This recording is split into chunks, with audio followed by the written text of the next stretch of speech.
Halo kawan pajak, ngopi yuk, asik. Ngopinya bukan sembarang ngopi, ngopinya ngopi asik.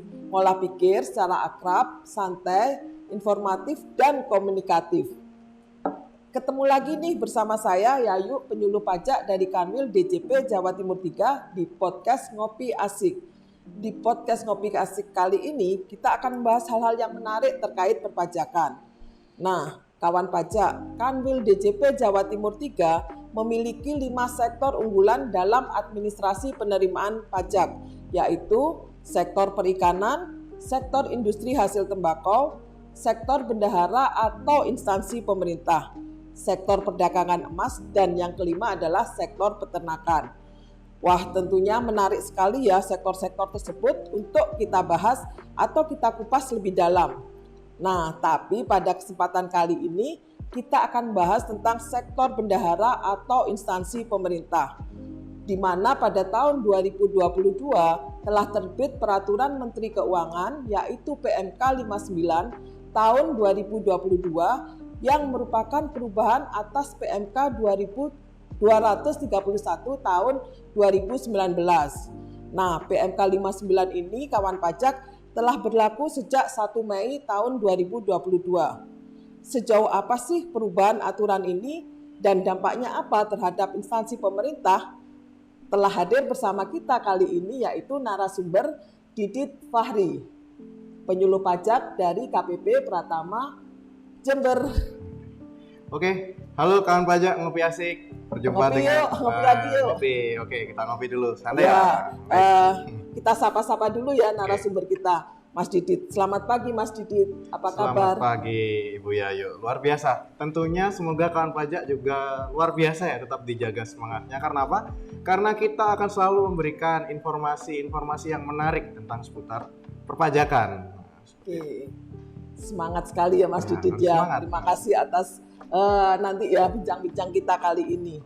Nah Mas Didit, berbicara tentang PMK 59 nih, tentunya kawan pajak pasti penasaran karena aturan ini kan dampaknya sangat luas ya bagi sektor instansi pemerintah.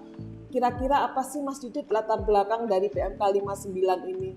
Oke, baik, sedikit cerita nih pemanasan ya, bahwa sejak era pandemi tentunya kita dituntut untuk mencari sebuah tatanan kehidupan yang baru. Nah, di mana itu memaksa kemajuan teknologi, efisien waktu juga ya. Nah, tentunya ini memicu adanya sebuah pengadaan instansi pemerintah, namanya pengadaan langsung instansi pemerintah yang menggunakan SIPP, itu Sistem Informasi Pengadaan Pemerintah.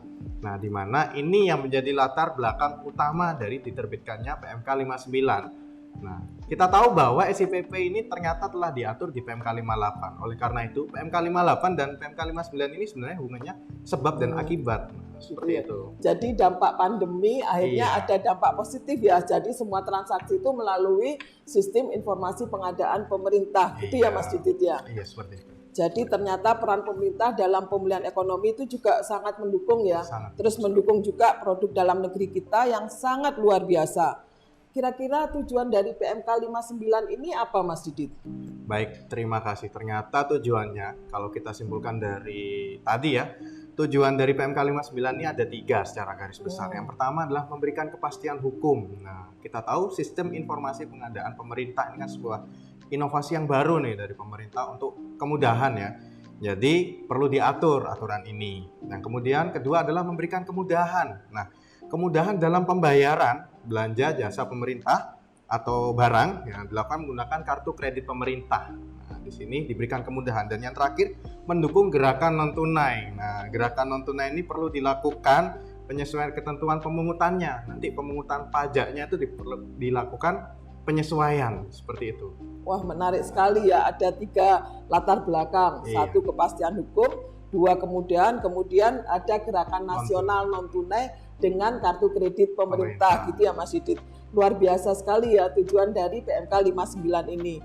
Nah, kawan pajak, saya dan kawan pajak ya mungkin tertarik sekali nih dengan SIPP tadi. SIPP dan kartu kredit pemerintah. bisa dijelaskan lebih lanjut Mas Didit? Baik, berbicara tentang SIPP, sebenarnya SIPP ini kan diaturnya di PMK 58 ya. PMK 58 bareng ya terbitnya Ya, sama bareng. PMK 59. Sama-sama berlaku 1 Mei juga. Nah, Oke. dari PMK 58 ini ada SIPP, kemudian di PMK 59. Nah, akibatnya, tadi kan sudah saya jelaskan bahwa sebab akibatnya diterbitkan PMK 59, yakni pengecualian, pemotongan, dan pemungutan pajak oleh instansi pemerintah apabila instansi pemerintahnya bertransaksi melalui SIPP, seperti itu. Jadi SIPP itu ada pengecualian nanti.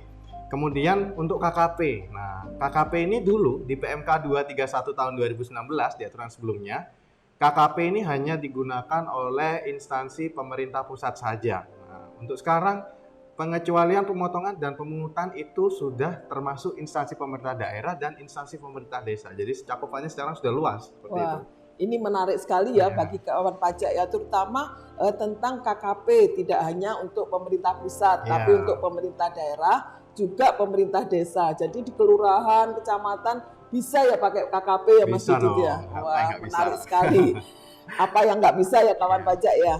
Baik, sejak tadi kita sudah berbicara tentang instansi pemerintah. Kalau dulu kan ada NPWP bendahara ya Mas ya. Benar. Sekarang kita bahas instansi pemerintah.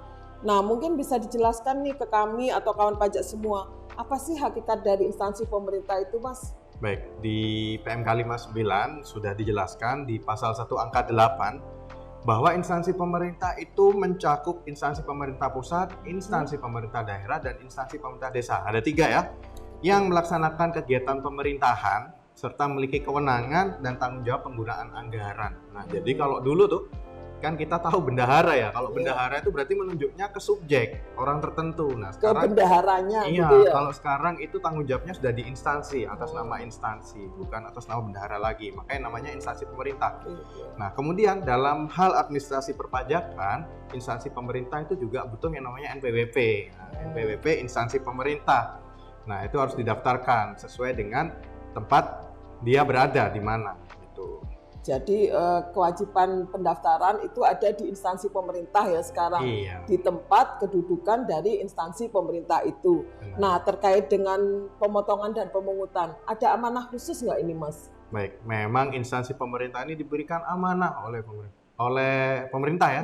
Jadi memang instansi pemerintah itu harus amanah dalam melakukan pemotongan dan pemungutan atas yang pertama PPh pasal 21, PPh pasal 22, 23, 4 ayat 2, 25 dan 26. Nah, di mana? Nah, ini lagi balik lagi ke sebab akibat. Di PMK 59 ini akibatnya diatur lagi tentang pengecualian, penambahan atau pengurangan, pemotongan dan pemungutan atas transaksi dengan instansi pemerintah seperti itu. Ini kawan pajak, ini memperjelas dari PMK 59 itu sendiri ya.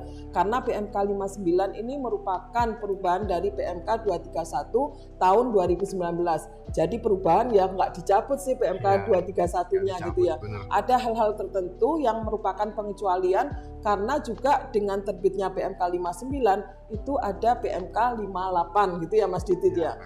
Gitu. Jadi antara PMK 59 tahun 2022 dan PMK 58 tadi sempat dijelaskan itu ada keterkaitan yang sangat erat ya Mas Didit. Mungkin bisa diperjelas lagi Mas. Oke, keterkaitannya adalah ini sebenarnya efek sebab akibat. Karena adanya PMK 58 itu diterbitkan, nah dia tuh mengatur tentang SIPP. Nah, SIPP itu kan dijelaskan bahwa instansi pemerintah yang bertransaksi melalui SIPP itu dikecualikan pemotongan atau pemungutan pajaknya. Nah, karena nanti sudah dipotong atau dipungut oleh pihak lain dari SIPP tersebut dengan PPh pasal 22. Nah, jadinya PMK 58 dan PMK 59 ini sebab akibat. Sebab akibat ya. Jadi semakin menarik nih kawan pajak untuk kita kupas satu persatu ya. Mungkin kalau kita tadi bicara tentang PPh ya, PPh gitu ya. Ada pengecualian khusus nggak itu terkait karena adanya sebab akibat tadi? Ya, ternyata selain SIPP di PMK 59 ini juga mengatur pengecualian yang lain. Nah, mungkin kita awali dulu dari PPh pasal 4 ayat 2. 4 ayat 2. Nah, di mana atas transaksi pemotongan PPh pasal 4 ayat 2 sewa tanah dan bangunan, nah itu dikecualikan sekarang pemotongan atau pemungutannya. Kalau dulu kan dipotong atau dipungut oleh instansi pemerintah apabila ada transaksi itu, tapi sekarang rekanan instansi pemerintah itu setor sendiri. Nah, apabila ada sewa tanah dan bangunan, silahkan setor sendiri. Gitu. Terus PPh pasal 22 juga ada Ya, pengecualian. PPh pasal 22 Sama ya? pengecualian. Nah, yang menarik di PPh pasal 22 ini mungkin kawan pajak sudah tahu ya bahwa di waktu dulu di Sebelumnya, PMK aturan sebelumnya. ya, PMK 231 itu bahwa dikecualikan atas penggunaan dana BOS saja. Nah, pemungutan PPh 22 itu dikecualikan atas penggunaan dana BOS, tapi sekarang ditambah pengecualiannya, yakni ada dana BOS, dana BOP, dan dana PAUD lainnya, seperti itu. Jadi diperluas lagi sampai PAUD nih sekarang, nggak hanya BOS aja gitu. Karena pendidikan anak usia dini itu sekarang sudah sangat penting ya.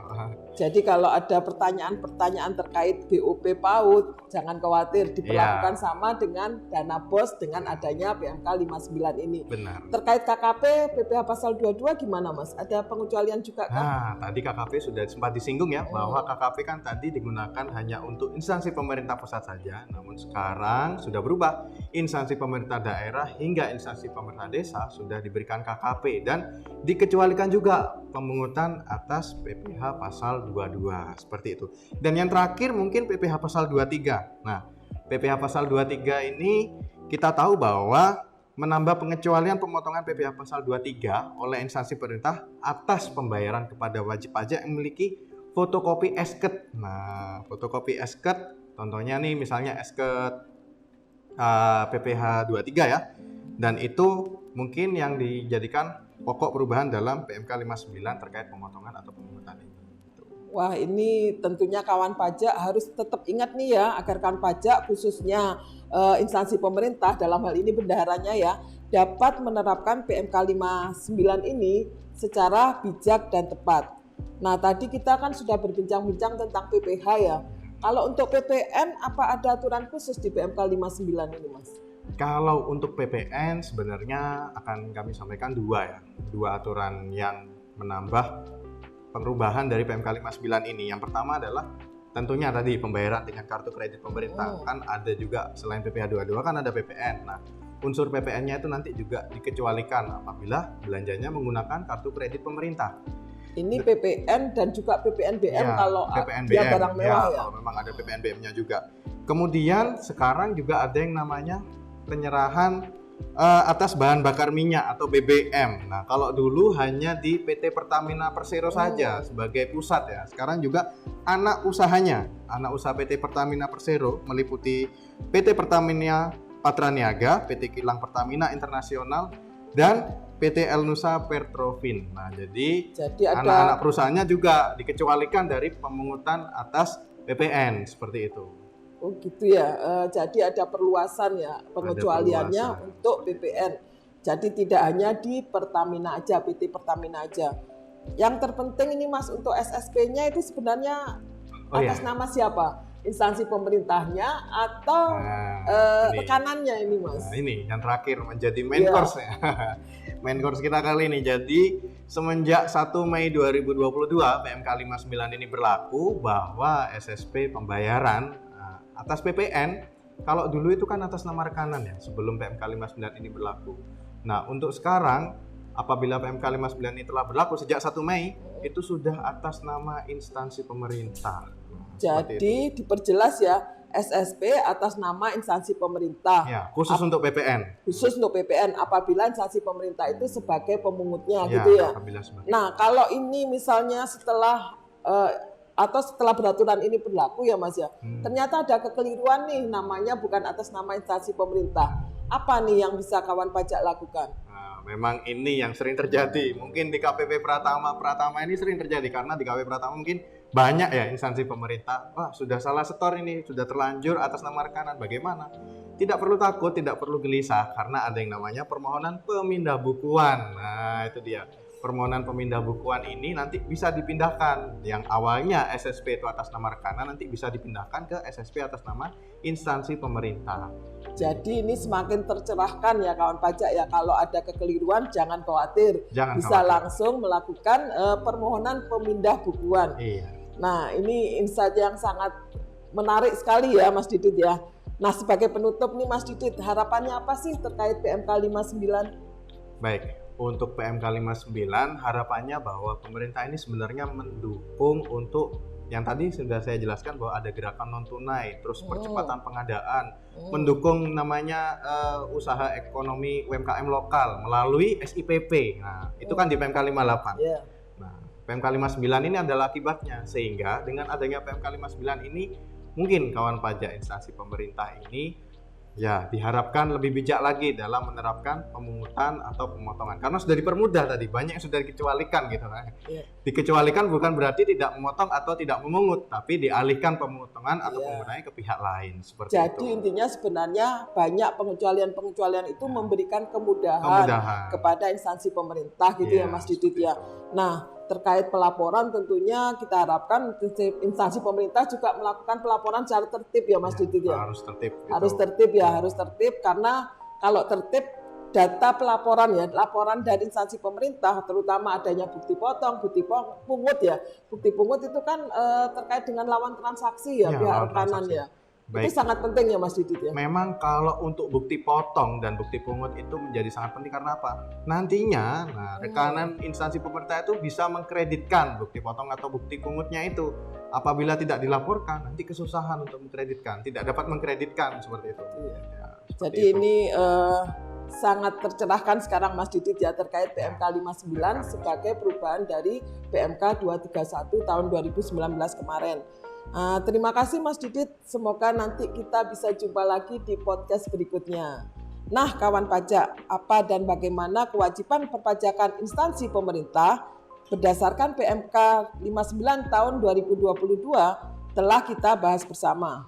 Sebelum diakhiri, saya ingin mengingatkan nih kepada kawan pajak semua untuk mengetahui informasi-informasi terbaru terkait peraturan perpajakan dan kegiatan-kegiatan apa saja yang dilakukan di Kanwil DJP Jawa Timur 3, jangan lupa ikuti terus akun media sosial kami di Instagram, Twitter, TikTok @pajakjatim3, Facebook dan YouTube Kantor Wilayah DJP Jawa Timur 3, podcast di Spotify Ngopi Asik yang juga dapat disaksikan di YouTube. Kawan pajak dapat juga menghubungi kami di WhatsApp 0852 3663 8188. Sampai jumpa di podcast berikutnya. Ngopi Asik.